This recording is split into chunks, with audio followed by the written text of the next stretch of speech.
someone snuck into her house and started living behind the closet. And I'm going to be talking about a Korean movie that, okay, so it's titled Hide and Seek.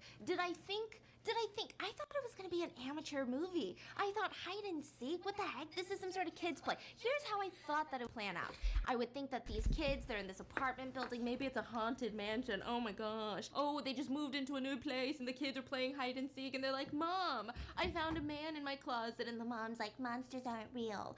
I thought that that would be the synopsis of this entire movie. And I was hit with some Parasite level that I wasn't expecting. This is the type of movie where you have to go lay in bed for an hour afterwards because you kind of feel shaken up. Like you feel the anxiety through the screen and the whole time you're like, why do I feel like I went through something? I didn't even do anything. What's going on? So we're just gonna make the connections. I'm gonna tell you kind of a 5 a.m. Good night. Good night. A girl named, we're gonna call her Emily in the movie. She's Eunhee. But my Korean's really bad. I'm working on it. Our girl Emily, I despise her husband. In the middle of the night, bro, after work, come on and she's now. on the phone with her boyfriend. And Emily, the whole thing about her in this movie is that she's pissed. She's not a happy person, okay? He's the problem. So she's walking through and she's like, when are you sending the money? He's like, I already sent the money. What more money do you need? Her boyfriend, of course. You're like, whoa. I know. Lucky girl. So she's like, send me more money. And he's like, no, all you do is use it on bars. And she's just upset. And at one point during this conversation, she walks by a group of guys who are like, come here, come into my truck, come. And she's like, get off of me. And she's screaming at them, throwing punches. And so, of course, her boyfriend is at least pretending to be concerned. He's like, what kind of neighborhood is this? This is so dangerous. Well, yeah, you're the one that said you would help me move, that you would pay for my new place, and that you would come and help me move my furniture. But that hasn't happened, so what can I do? And she hangs up the phone. Why would she hang up? She walks up to her apartment building, which looks very, very scary. Straight out of like a very scary moment, okay? Her apartment building looks intense. So she walks in, she gets into the elevator, and just as it's about to close, a guy with a helmet hops onto the elevator. Now, the helmet covers his entire face. You don't even get like an ear. You get nothing.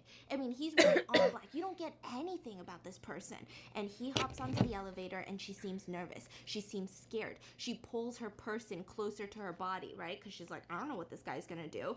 And then So she's in this elevator with this helmet guy pulling her purse closer to her.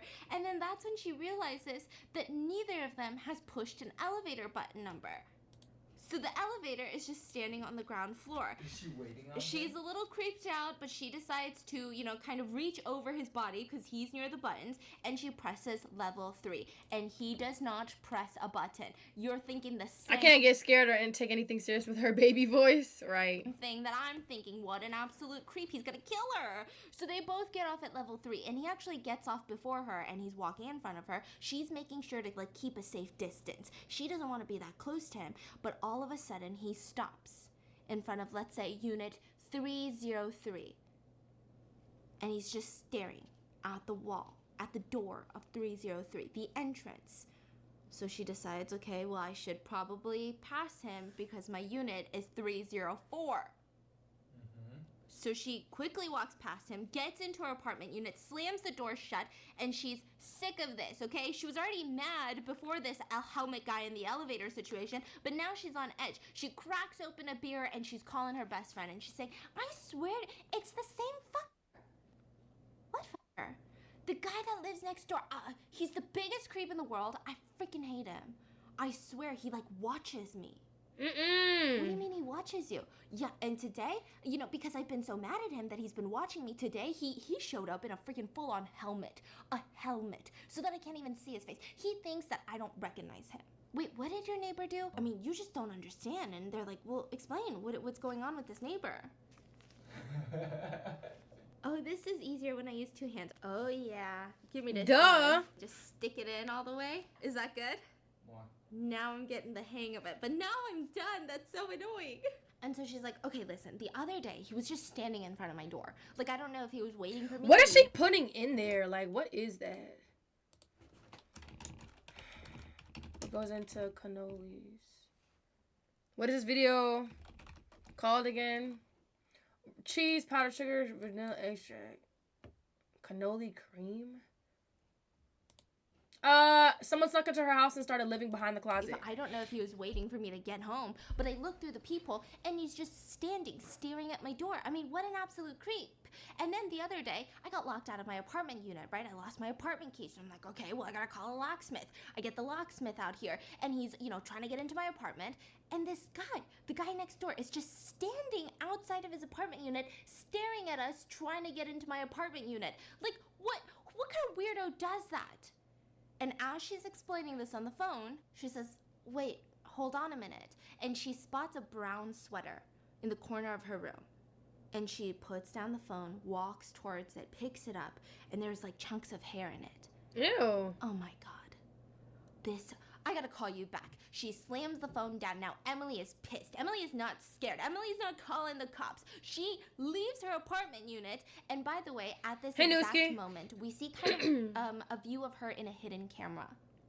So it switches from like the film camera to a hidden camera, right? So you're like, someone has bugged this place. Someone is watching her. She leaves her apartment unit and starts slamming on Helmet Guy's door. Like, you better open up. You better open this freaking door, you little pervert, you little creep. I knew that you were in my apartment. And guess what, you idiot? I have been filming the inside of my apartment. I'm calling the cops and your ass is gonna get thrown in jail. So I don't even care if you don't open up. Open the door, you little piece of poo. And he doesn't open the door. So does that imply the camera was her own camera? So she walks back in, she marches actually back into her unit. She sits down and she's clinking. She's drinking her beer and clinking on the keys, looking at the footage, and she's like, I'm gonna catch this motherfucker. I'm gonna get him good. I'm calling the cops. And then that's when she hears noises outside. So she's like, it's that neighbor guy. Now, this is like very unlike most of these movies that we talk about where like the main character girl is just like this alcoholic who has gone through some She's an unreliable narrator. She's like, I'm gonna beat him up. So she grabs a golf club, goes to the front door, and he's not there. So she's like, what? Where did this guy go? He left his apartment. Why? Why did he leave his apartment? Because the cops are coming. I'm gonna catch him, right? So she rushes to the corner where she hears a noise. And instead of that guy, she catches a little girl. A little girl with an eye patch. Where? Just in the hallway. In the middle of the night. So she's like, little girl, what are you doing? She says, hi, I live on this floor. What? Okay, well, you shouldn't be out. It's dangerous. Go back to your apartment, okay? Okay. And so Emily walks back to her unit. Now, she had left the door open because she thought that she was going to catch a criminal. That my tingly senses are already going off the radar. And she walks back in, sits back down, takes sips of her beer, and goes back to watching the CCTV footage that she took in her own house. Now, this is where it gets funky fresh. She sees the footage. Yeah, it's getting crazy. It's getting hot, okay? She sees the footage of her leaving to go yelling, and you can even hear her yelling in the footage. Like, open the door, you freaking pervert, I'm calling the cops, right? Then she walks back in, and then she leaves again. But when she leaves, a figure in black walks into the apartment. What? And sits right in front of the camera and took a sip of the beer that she was drinking. And so she looks closer, and then the figure walks away, but doesn't walk out, and she sees herself walking in. No, bro. No, bro. This is scary. And that jump scare thing just scared me. Nah, bro, I'm done. So she slowly turns away from the computer, and in the corner of the room, a figure wearing all black, wearing the helmet head, is standing holding a bloody umbrella. Oh! An umbrella where, you know, the end, those big folding umbrellas, they have like a stick part. It's dripping blood. So Emily starts screaming. Just check my closet. The helmet guy I'm good. just comes and starts bashing her head in with the umbrella.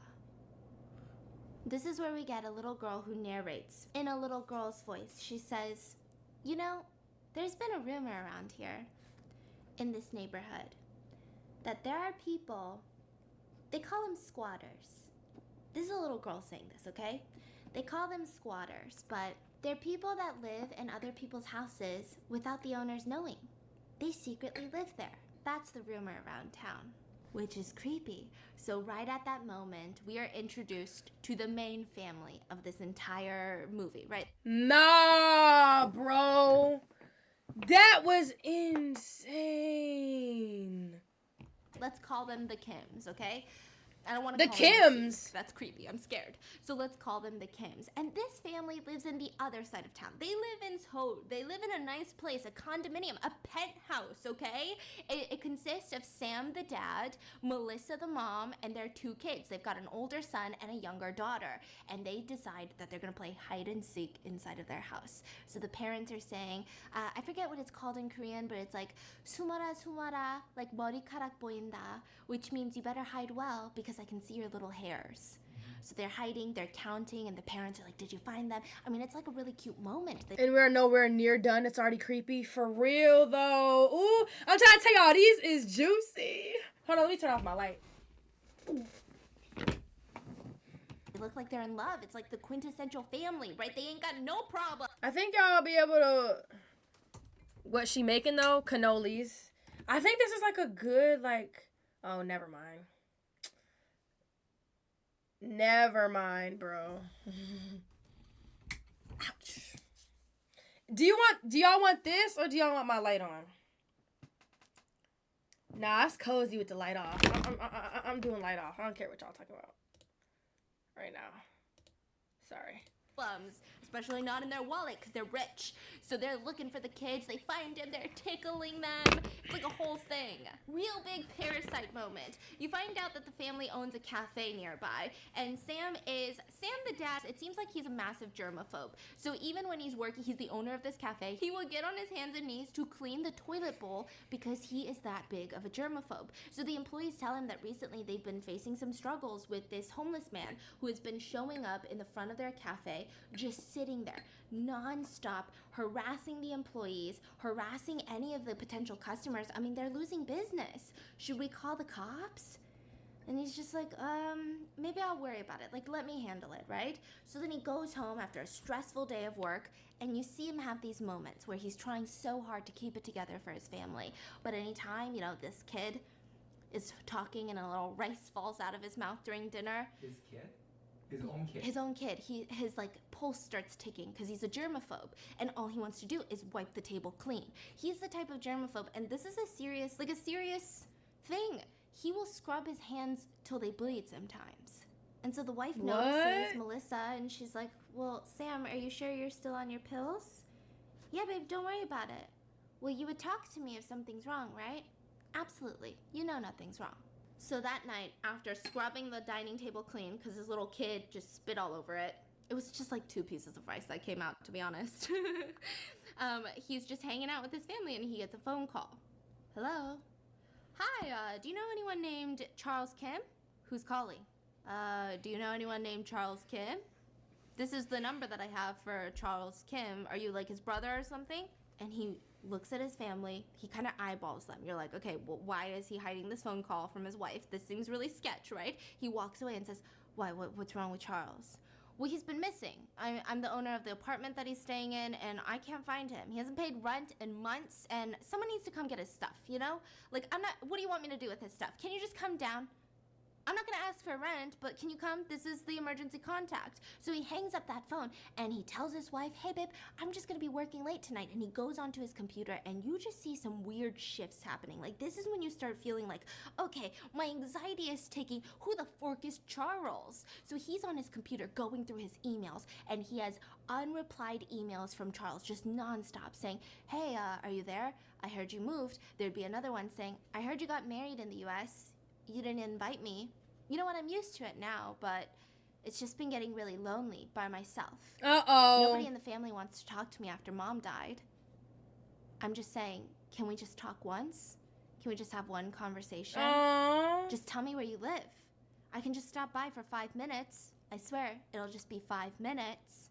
And while he's reading these emails, Sam starts reminiscing. He takes out his wallet, and there's a picture of baby Sam with his 2 parents. And when he pulls it out of his wallet and unfolds it, there is another boy in the picture.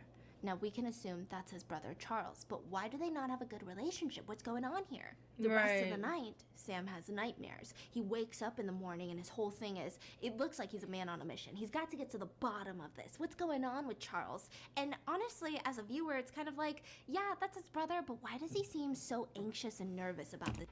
What did I just hear?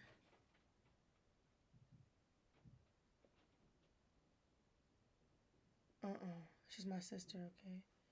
Situation. Not just the fact that he's missing. You guess that there's some major family problems going on. So he starts making some calls. Sam calls up a cousin. Hey, have you talked to Charles recently? Sure, but I tell you about the perks. Why would I talk to Charles Stop recently? playing. Oh, you're serious? The last time I even brought up Charles's name in front of my parents, they started cursing. Yeah, no. Don't even, who cares? Who gives a shit about Charles after what he did? And he hangs up. What did he do? So he calls the apartment. Wait, what? Brought up Charles. Are you kidding? Recently, starts making some calls. Sam calls up a cousin. Hey, have you talked to Charles recently? Charles? Why would I talk to Charles recently? Are you kidding? Oh, you're serious? The last time I even brought up Charles's name in front of my parents, they started cursing. Yeah, no. Don't even, who cares? Who gives a shit about Charles after what he did? And he hangs up. What did Charles the do? Manager back saying, well, how long has he been missing? Listen, I don't know, dude, okay? I don't know what you want me to tell you. This isn't one of those bougie apartment complexes. Just come get his stuff, okay? He owes me this much money in rent. You're lucky that I'm not trying to get this rent from you, but just come get his stuff. I need to open it up so I can get a new tenant in. Trying to make some money around here. This is the address. Come get his stuff. And he hangs up the phone. Now, at this point, Sam happened to be in the car with his wife and his 2 kids in the back, and this was on speakerphone. And his wife is going at him like, who the hell is Charles? Why are you on the phone talking about a Charles? Like, none of this makes sense. Where are we going? I thought we were supposed to be going home. Why are you driving in a different direction? And he goes on to tell her, Charles is my brother that I never told you about. Now, we don't really get to see the rest of this conversation, but we can only assume that it was not a pleasant one, because imagine you as a spouse, and you're like, I didn't even know you had a brother. What kind of marriage is this? Yeah. So they park. He tells the family, just stay here. It's going to be so quick. I'm going to go in and get my stuff, or my brother's stuff, right? He gets out of the car, and we see the same apartment building that Emily lived in. Oh! And he's talking to the apartment manager, like, looking around. I mean, this is definitely not a place for him. Him and his wife today, they brought out their best coats. His wife's wearing this beautiful fur coat. He's wearing this nice little, like, trench number. He's just like, wow, this is really not a white refrigerator moment, you know, for him, because he's a bougie person. That man a liar. She should leave him for me. Charles been Bro. here? Probably like 2 years after his release. You know that he was in prison, right? Sorry, I don't know how close you guys are as family, but then he stopped paying rent, and he left all of his stuff. Okay, what unit is he? And he starts leading him to the 304. No way. Oh no. So and while they're getting the keys to open that door, bro, some fighting in the background. What if he was the helmet guy? And what if he was the helmet guy and he was in prison because he killed that girl? Nah. I figured it out. He is. Yeah, I figured it out. I'm confused. Bro, what are you confused about? Sapphire, are you able to explain it or what?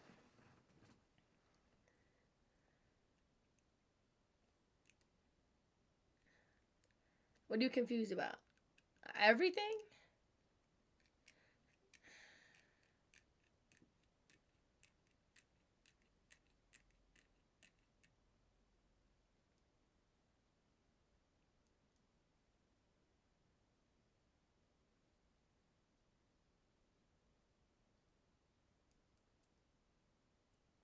Bro.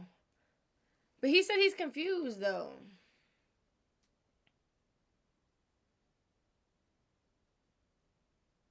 I'll figure it out as we go. All right.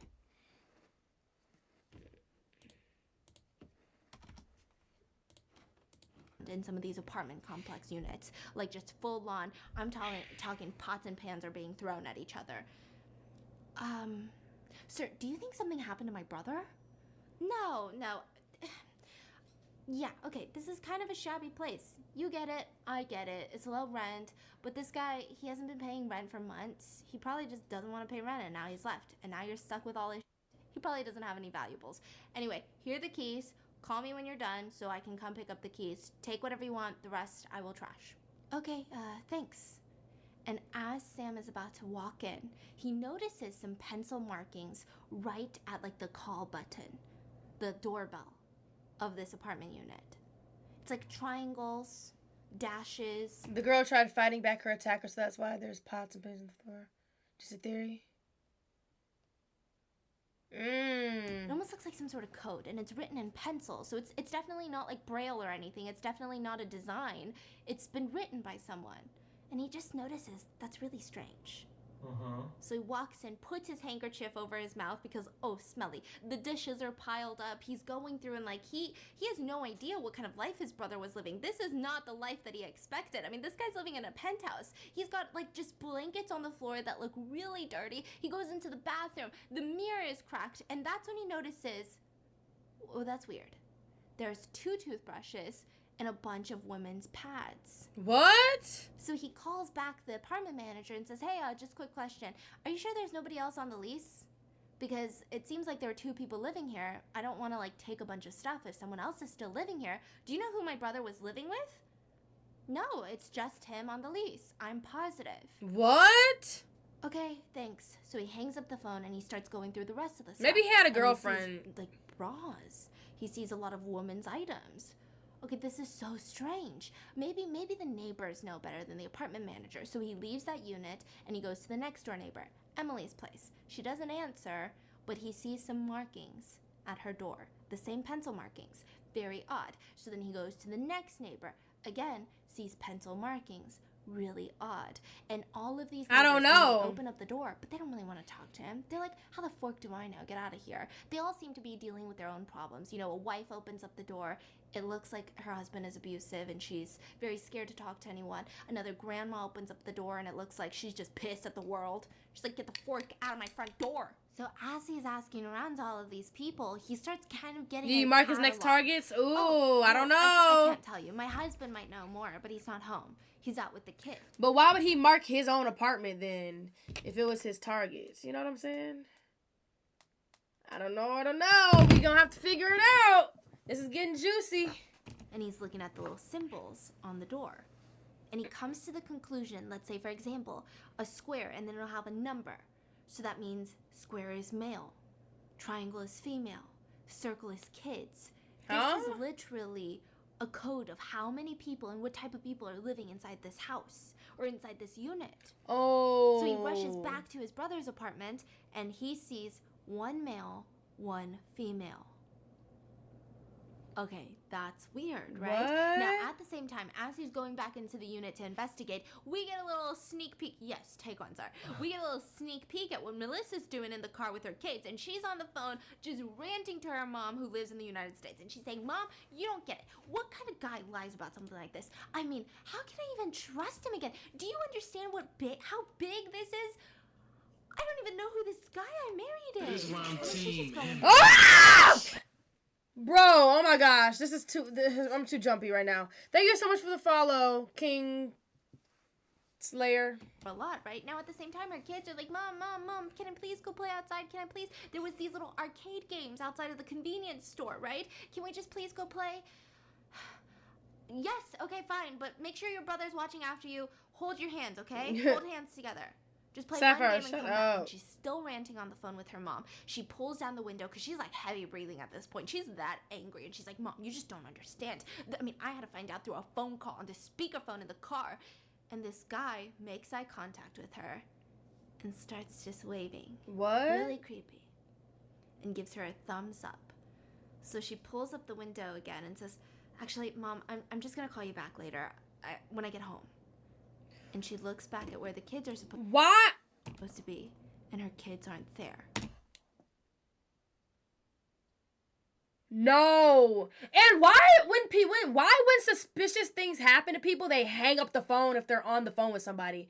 Like, why would you hang up? Why would you stay on the phone so that they can hear whatever's going on and either call the police or, like, you know what I'm saying? Why would you hang up if you're suspicious of something? Like, these people be so stupid. So she starts panicking. She rushes out, and there's this little girl playing on the arcade. It's the girl with the eye patch, remember, that Emily saw that night? And she's like, hello, kid, did you see the 2 kids that were here? Those are my kids. Do you know where they went? Adds more Do you know where suspense my to the kids movie. went? And she's just More really clicks and creeped out views. by this lady who's like yelling at her. And her mom rushes over and her mom's like, please stop yelling at my child. What is wrong with you? Come on, let's go, girl. And she's walking away. And I mean, Melissa's having a full-on breakdown. She's running through the aisles, the alleyways of this place, looking for her kids, yelling for them. And eventually she makes it back to her car. And she freezes because in the driver's side, someone is sitting there just moving the wheels side to side. Like just inside the car. Just as if they're pretend driving Mario Kart. Just side to side. I'm scared, bro. She brushes closer. It's that guy that was smiling at her. What? And in the back of the car, locked in, are her kids who are screaming, banging on the windows like, Mom, please help, please help. This is why I'm Team MMS. Thank you so much for the follow, SC Vibes. Thank you. I don't know what's going on. So she's banging on the driver's side. Get out of I'm my scared. car. What are you doing? Let my kids go. She's trying to open the door, and he opens the window, a tiny creak, and she keeps trying to shove her fingers in there, but it's obviously not going to work, right? Now, at the same time, Sam is running out of the apartment, ready to help, but guess who steps in to save the day? Charles. The eye patch girl's mom. Oh. She brings in a little taser and starts tasing the shit out of the driver. Finally, he opens it up and runs out of the car. So the kids are saved. He got away? Yeah. And so, they're just thanking her, and she says, oh, my name is Jessie. This is my kid. You don't really need to know her name, right? That's a lot of names.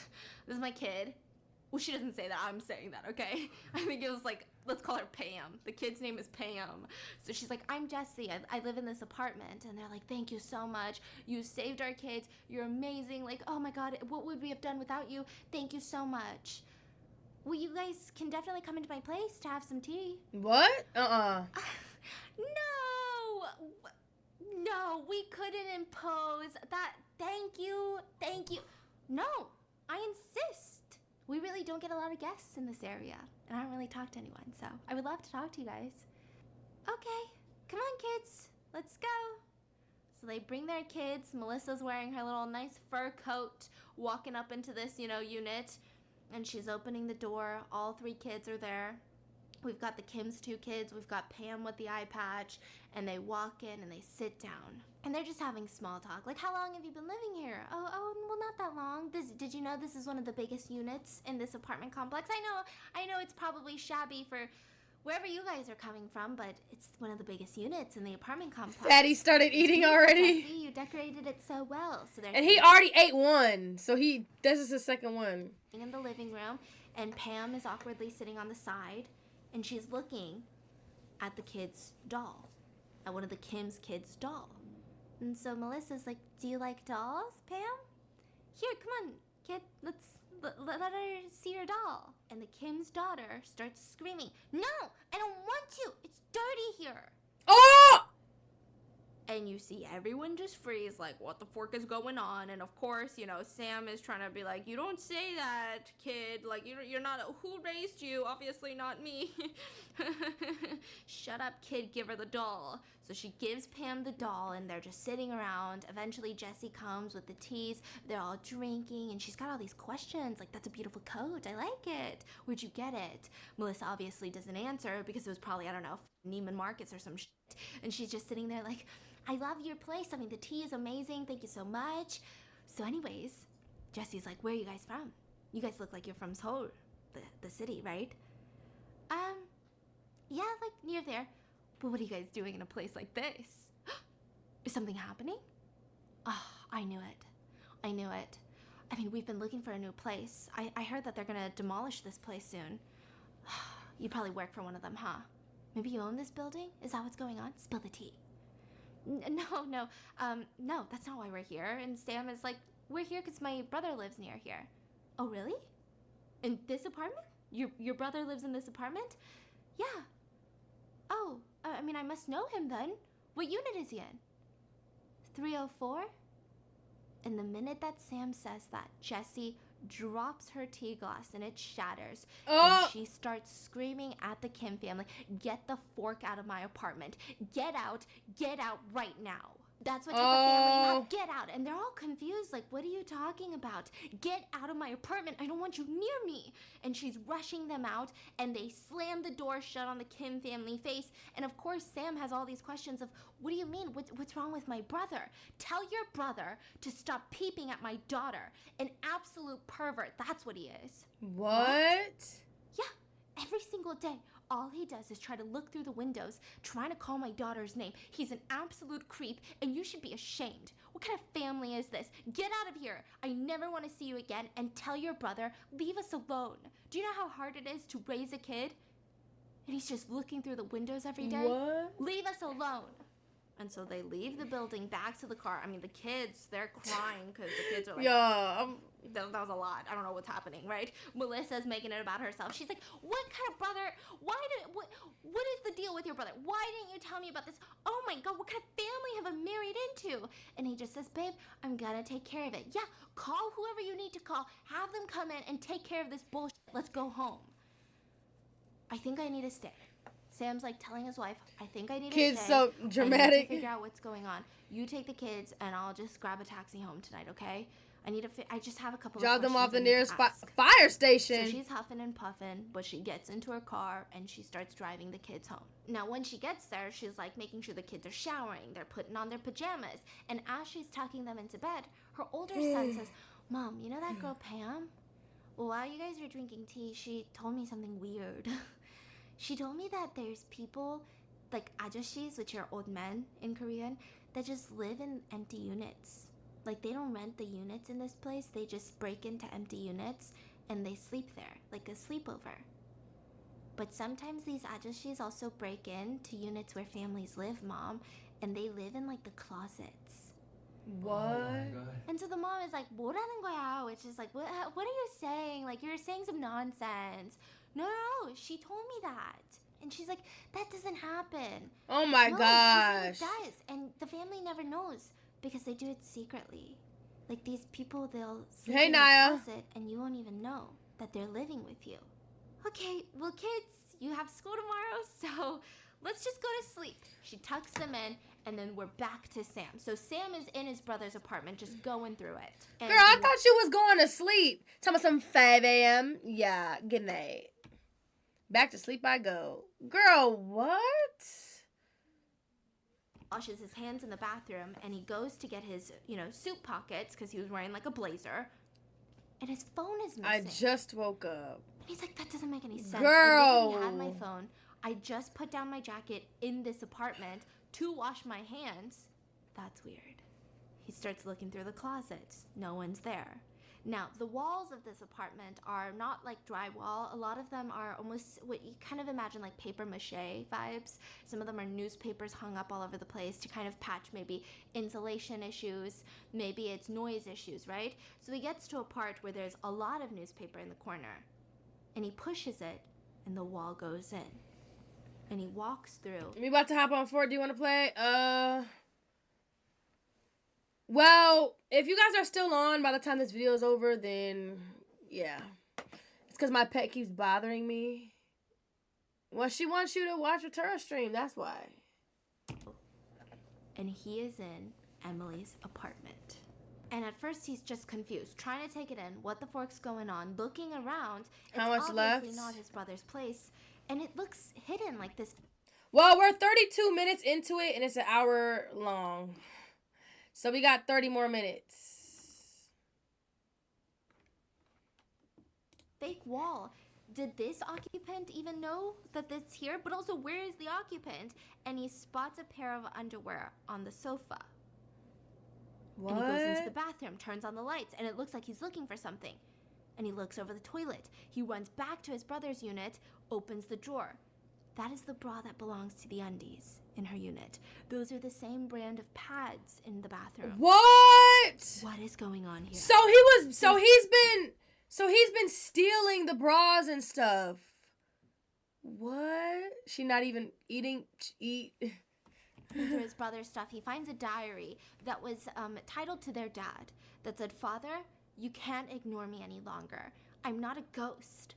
All I do is feel lonely, and I want to die, but I'm not a ghost. And one day, none of you will be able to ignore me anymore. Ah! Why is she playing that scary music? Bro, I'm turning my light on, bro. I'm done. Bro, I already was too scared. Bro, oh my gosh. So Melissa, she's I'm not about to play with her, bro. She's irritating me. Bye, Turah. Bye, Sapphire. Bye. going through it. It seems like Sam slept over at his brother's I'm place. turning that my night. light. I'm keeping And my light Melissa on. the next morning takes her kids to school, picks them up, and she's like, "What do you guys want for lunch? Pizza. We want pizza." They get to their apartment unit again, and as they get into the elevator, a hand stops it. It is and turned up. in walks a man wearing all black and a motorcycle helmet covering his face No. Fancy apartment. in their fancy apartment. So she just kind of leans over, presses the button 15 to their unit, and the little girl looks at Melissa and says, Mom, it's not raining today. Why does he have an umbrella? Oh! It's okay. Shh. Sorry. And they just wait quietly, and she gets out at floor 15, and they rush into the unit. It doesn't seem like the umbrella man followed. We don't really know, right?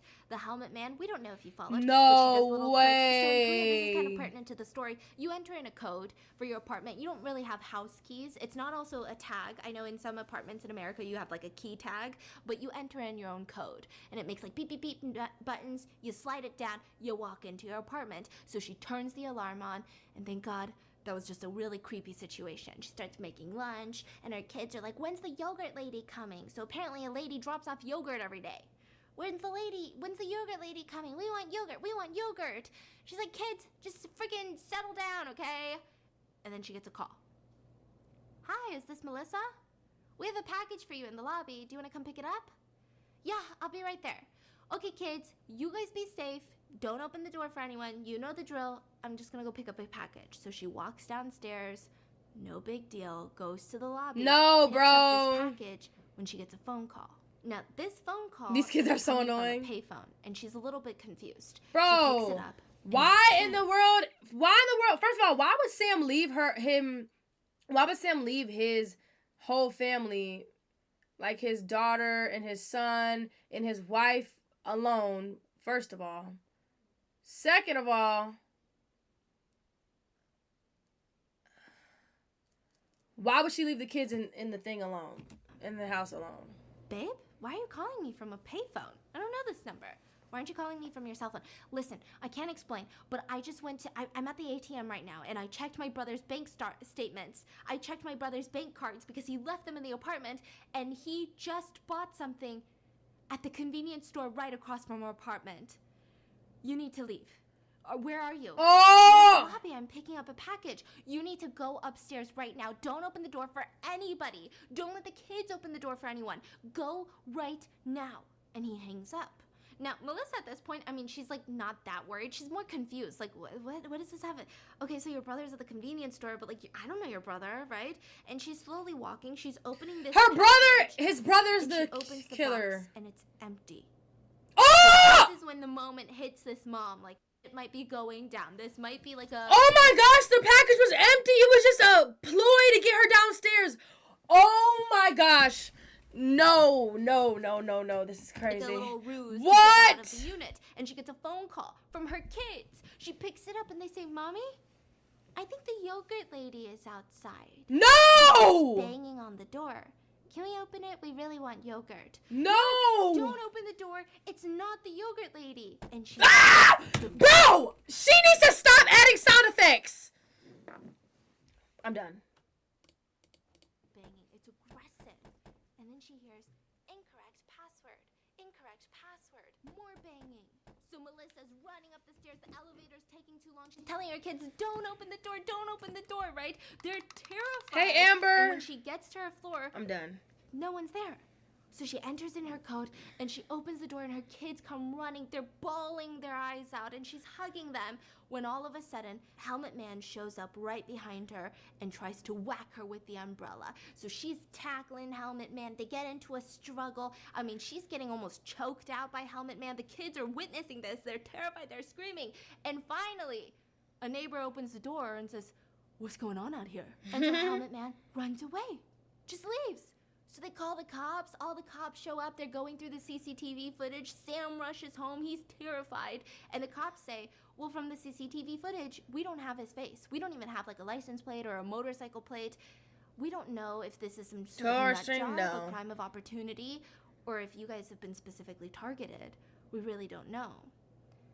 And that's when Sam brings up his brother, my brother Charlie. So they run his, background checks, and the police say, ooh, well, he does have 3 prior convictions of SA. Oh! Maybe, we'll just try to track down his whereabouts if he's missing. Maybe this is him, maybe it's not, maybe it's a coincidence, but we'll try to figure it out. In the meantime, 8-hour stream. just be careful. I don't know how long it's Sam gonna be, does but his own digging. You trust the police we'll to a see. certain extent, but maybe you want to do your own digging. He finds up some lawyers that Charlie had recently visited. I don't know, maybe he got a PI for this. And he meets with this attorney, and this attorney is telling him, I mean, your brother was really pissed at you. I guess this guy doesn't care about attorney-client privilege, but he says your brother was pissed at you. He came in here with some sort of will from your parents, and he was confused why he didn't get anything. He was living with nothing at this point. And he said it was all because of you. That he deserved everything that you had because you're not even the birth son. Oh! So we get a flashback, and Sam was adopted into the family when he was 7 years old. Dang! And for whatever reason, Sam was left with the whole inheritance while the birth son, Charlie, got nothing. Now, I'm not saying that adoptive sons are lesser of sons than birth sons, but, one of the brothers got nothing. That's weird. And in that lawyer's office room, Sam gets a flashback. A flashback to when he was a kid. And he's in this fancy house with his parents. Police are everywhere, police sirens. Another girl's little family is there. The girl's dad is pissed, screaming at the police. They did it. That little kid over there, pointing at Charlie, touched my little girl. Put that little kid in jail. I'm gonna kill him if you don't. And the police are kneeling down at Sam saying, it's okay, Sam. Just tell us the truth. What did you see? And he's looking at Charlie. He's looking at his adoptive parents. And he's looking at that little girl. And he says, well, the truth is, my brother did it. Oh! And everyone an emotional explosion, right? The kid's parents, the daughter's parents are breaking down. The adoptive mom is breaking down. And Charlie is screaming, why would you lie? Why are you lying? So we don't know who actually did it. Yeah. It could be. Dang, it could have been Sam. It could have been Sam, or it could have been the adoptive brother, bro. You never know. The problems always start at home. Yep, they do. Oh, no, I would crash out too. Favor from his adoptive parents. Mm-hmm. Maybe. So at this point, it's really going down, okay? He leaves this lawyer's office and goes back to his fancy penthouse, and as he's entering in the code, he notices there's pencil writing next to his door. So he panics, goes to his neighbor. Yep, Sam's the adopted one. Next to the door. He goes floor by floor. Everyone has pencil writing next to the door. So the whole apartment community, they start freaking out. They're putting flyers of this helmet guy all over the place. They're worried about these markings. Who's being targeted? What kind of crime scene is this? What's going to happen to them? Is this some sort of organized crime? We don't know. Meanwhile, Sam, he's having these terrifying sleep paralysis dreams where his brother is crawling on his ceiling, think Japanese horror movie, and dripping blood onto him, and he can't move. So he's just getting his brother's blood all over him. This is like a nightmare for a germaphobe especially, right? And he's going into the bathroom, scrubbing his hands until they start bleeding all over the place. He is not doing well. And so finally he decides, I'm done with this shit. He grabs his golf club, gets into his car, and drives straight to that apartment unit. Busts into his brother's unit with this golf club, screaming, Charlie, I will freaking kill you. Let's end it here. No response. You can always look good as. I know he's got to be here, right? What do they taste like? Getting ready to hit something. And he hears a noise behind him. And he looks, and it was Jessie, the neighbor, looking through the windows. And she rushes back to her apartment. So he chases after her. Please, let me just talk. I want to know more about my brother. And she just keeps saying, he keeps looking at us still. He was just here yesterday looking at my kid. What? So he was here. The manager said that he hadn't been here for weeks. No, he's always been here. The manager's lying. Leave us alone, okay? That's all we want. So he's like, this guy's freaking been here. He goes to his car and just starts staking out this apartment unit. He's like, this guy's gonna come home. My brother's gonna come home, and I'm gonna beat him to crap with this freaking golf club. But instead he sees Helmet Man. Is that his brother? We don't know. So he sees Helmet Man at the convenience store buying some triangle kimbap, right? I know. Cool, fun. Then he starts walking away. Okay, I'm gonna get out. I'm gonna start stalking him. He starts walking behind Helmet Man, and out of nowhere, Helmet Man starts running. Starts just booking it. So he's chasing after him. They end up in the apartment cannolis complex. taste like? They're running up and up and up until both of them end up at the roof. So he's looking around. Where is this guy? And he gets bonked on the head. Oh my god. Now, Helmet Man had taken off his motorcycle helmet, had taken off his clothes. It's a completely different new person. We don't know. Did this person take off all their clothes? Or is it a new person? But he gets bonked on the head with this man, by this man. And this man just, I mean, why would you bonk someone on the head if you don't know them, right? Yeah. So he wakes up and he's like, what the fork? And he keeps bonking him. He keeps bonking him. So he's trying to fight back. And eventually this guy gets on top of him, starts strangling him and trying to push him over the edge of the roof. Oh! This random guy is pushing Sam, trying to push him over the roof. Like, what? So Sam, it's not Sam's brother. No, completely random guy.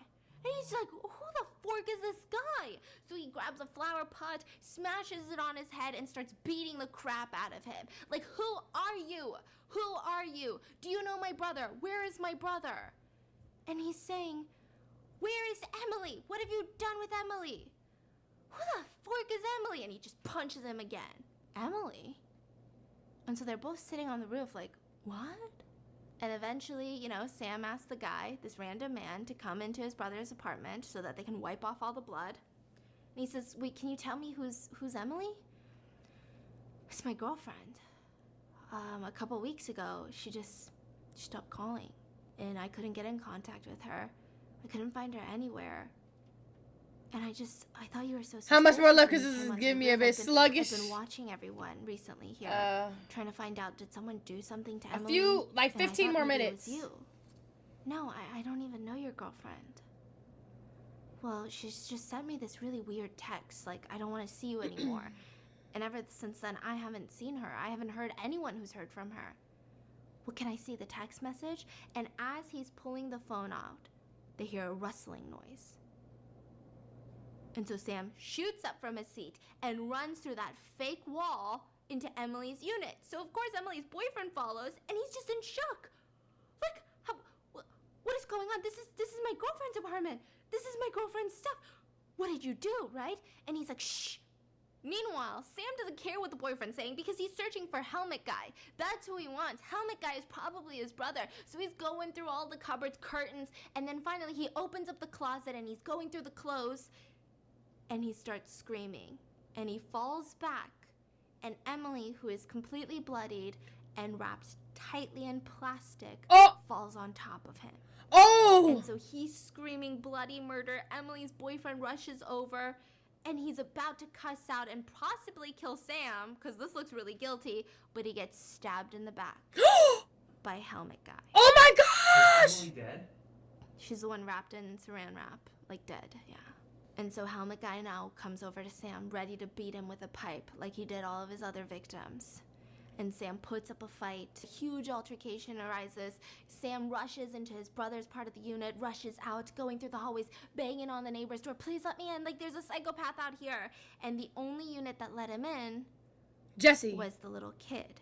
She was home alone. Pam opens the door and she looks scared and she says, my mom's not home. I'm not supposed to let people in. Oh, that's okay, but you remember me, right? I came here with my kids. I'm not a stranger. You remember me. I came with my kids not too long ago. Yeah, I guess. And so he's just trying to calm her down because he doesn't want a situation where this kid is like, what the fork's going on, right? So he sits on the couch What? and he's like, you were talking about how you love dolls, remember? You mentioned, you guys are trying to move soon. Did you guys find a place? Oh, yeah. I remember you guys. Yeah, we found a place. I'm kind of excited to finally move out of here. It's been creepy. And my mom says the place is really nice, so I guess we'll see. So Sam asks, can I please use your phone to call 911?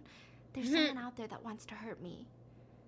She's looking at the phone in her hand and she says, no, this one's mine. What?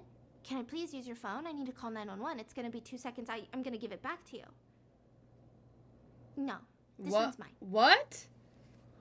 And so this guy is like, what the fork kind of manners is this kid learning? You know, Right. You don't share what the hell. So he grabs the phone because someone's trying to kill him, right? So he grabs the phone, and she turns into a completely new person. Gets up and starts screaming, I said it was mine. I said it was mine. Why would you steal something that's mine? That's mine. And so he just calmly gives it back to her and says, okay, that's okay, Pam. Do you have a phone that's not yours that I can use?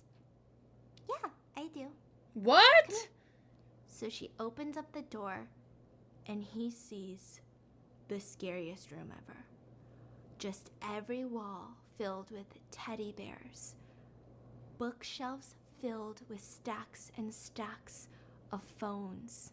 What? CD players, radio players, all stacked up. I mean, this is not hoarding. This is weird.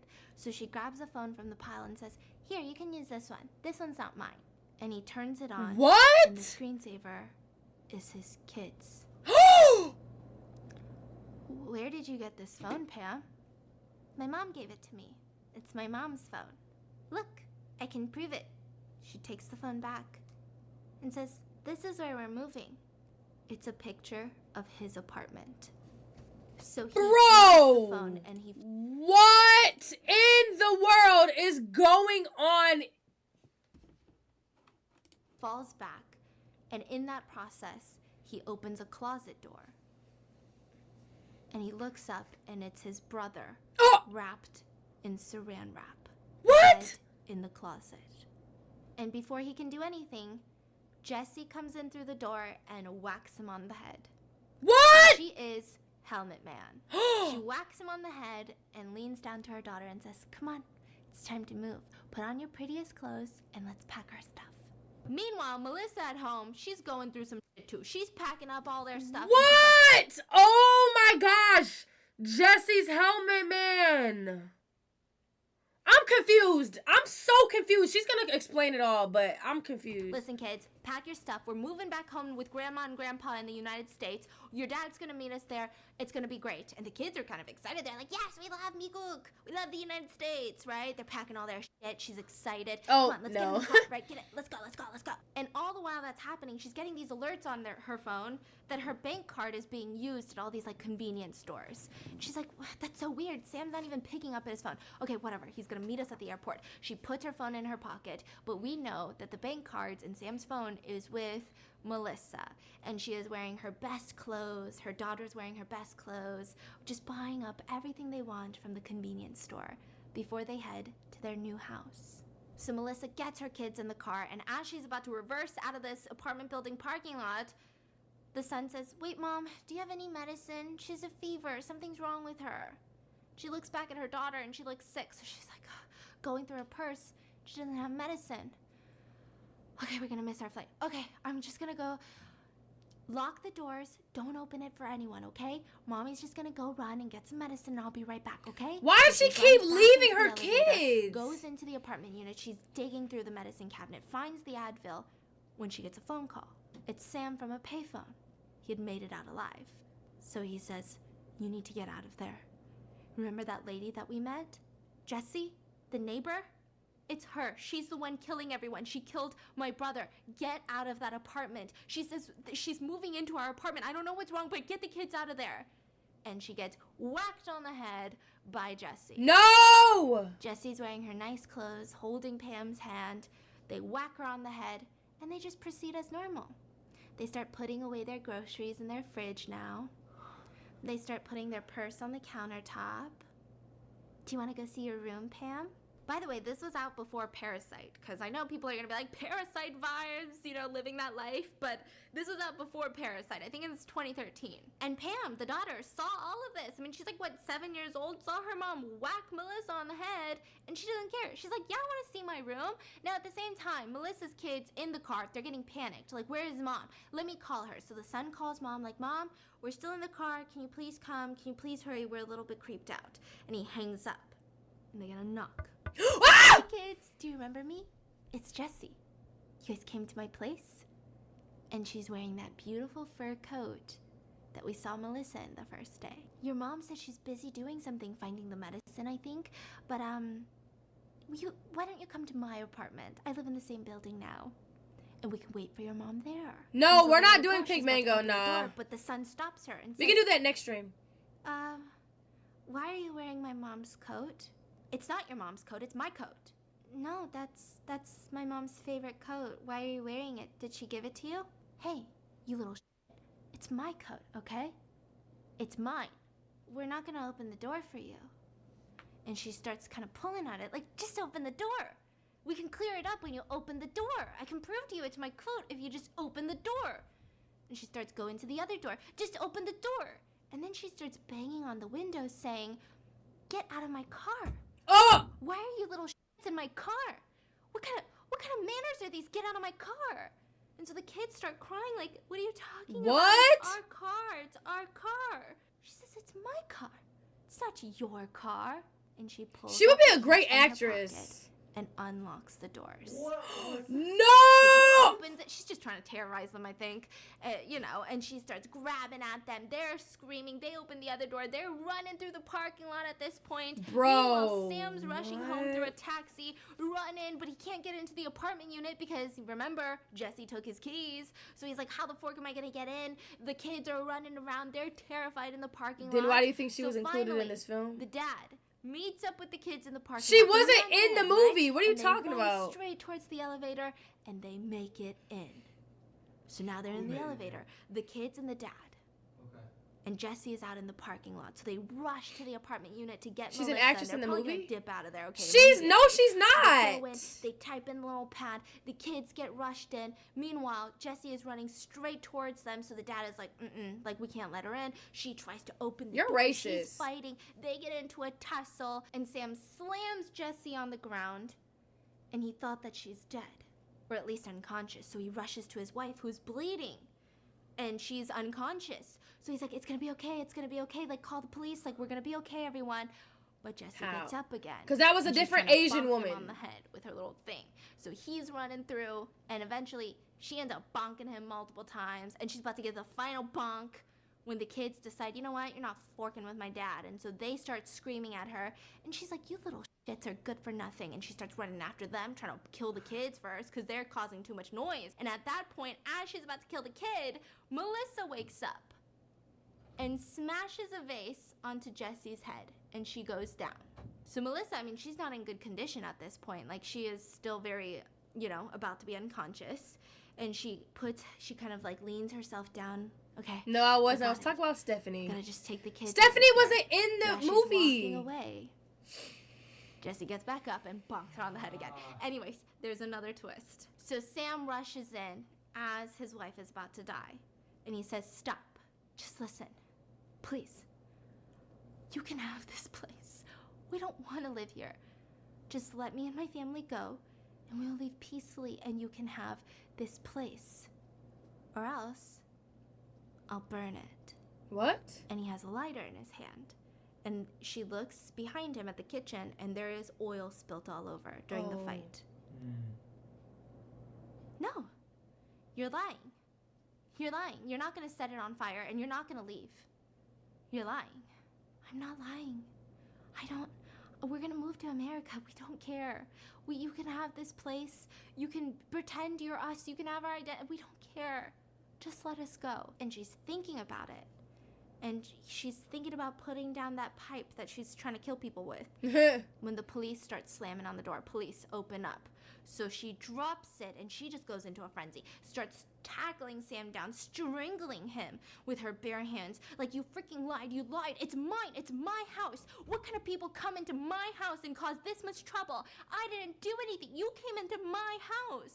And so as he's getting strangled, he reaches for the lighter and throws it into the kitchen. And it's not like a burst of flames, because it's not a gasoline situation, but there's oil spilt, right? So it's like slow fires building. And she's panicked. Do I kill this guy? Do I stop the fire? And she just starts screaming, my house, my kitchen! And she goes into the kitchen, starts stomping out the fires, but it leads, and more fires start erupting. And she's just the whole time screaming, my kitchen! Why would you do this to my kitchen? My beautiful house, my house, my house! The police, they slam open the door at Bro! this point because she was in her Sunday best and that beautiful fur coat. She gets set on fire and nobody helps her. Oh! As she's trying to stomp out these flames, her fur coat is picking up fire, and she gets engulfed in flames, and the sprinklers go off. Everyone's just in shock. They're trying to rush the Kim family to the hospital. So the family, they get out of the hospital, and the last scene that you see of them is they're in the car going to a gravesite. So they had buried Charles right next to the parents. So it seems like some sort of closure. We don't know. Sam might be the worst guy ever, a terrible guy, right? But they get back into the car. Melissa's on the phone with her mom saying, okay, we're going to head to the airport. What time are you guys going to pick us up? And the kids are saying, me cook, which is like the U.S. So they're moving to the U.S. And she just asks, are you sure it's safe there, Mom? Okay, well, we'll see you guys there. And at that moment, we get the ending scene of a woman on the phone. Yeah, no, Mom, don't worry. Like, you can visit anytime. It's in a great neighborhood. The schools are here great. Yeah, I'm just a little bit stressed because I gotta pack all these boxes today, and the movers are just, it's a shit show. But we got a pretty good deal. I think there was some, like, fire damage. It's fine now, though. Everything's perfect. And she's like, oh, Mom, I gotta go. Can you move those boxes over there? And she's talking to the movers. And slowly the camera pans to a closet in the corner. And through the little peaks, you see Pam with the eye patch looking at the new family moving in. What? And it ends with the same narration. There's a rumor going around in this apartment building. Something about squatters. About people who live in other people's houses without them ever knowing. Okay, question. Yes. Yeah. Why does she have an eye patch? We don't know. Yeah, we don't know. It's a weird one. There's The same question. No meanings behind that? Yeah, and then she said one last word. I'm confused. For the ending. She says, the squatters slowly settle down, and eventually they take the owner's place. The girl with an eye patch is crazy. Listen, that was my form of birth confused. control. I gotta stop watching movies with evil kids, because that kid, that was something else. When she was screaming mine, it was so unsettling. The whole thing, even the parts with the kids, they're amazing actors. The kid, Pam, her acting was so scary. And it's so basic. It's like her screaming that something is hers, but For something nighttime. about it just felt so dark, so sinister. It didn't feel like a kid that just has sharing issues and you gotta like teach them a lesson. Hold on. What did you think of this one? I'm confused. It's so creepy. Yeah. I would say it's definitely not as nuanced as maybe like a movie like Parasite, right? Because I feel like that you have so many Easter eggs, so many symbolic moments of like going down the stairs, all of these different things. 1, 3, 4. What? Right. But this one, Look at this. This says that the creepiest part for me is when Pam said your brother keeps staring at my daughter from the cupboard. Tell him to stop staring at her. She can't sleep. Because of the dead body.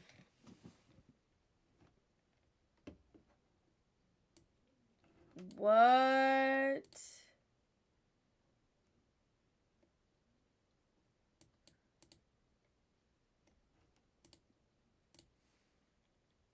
Bro,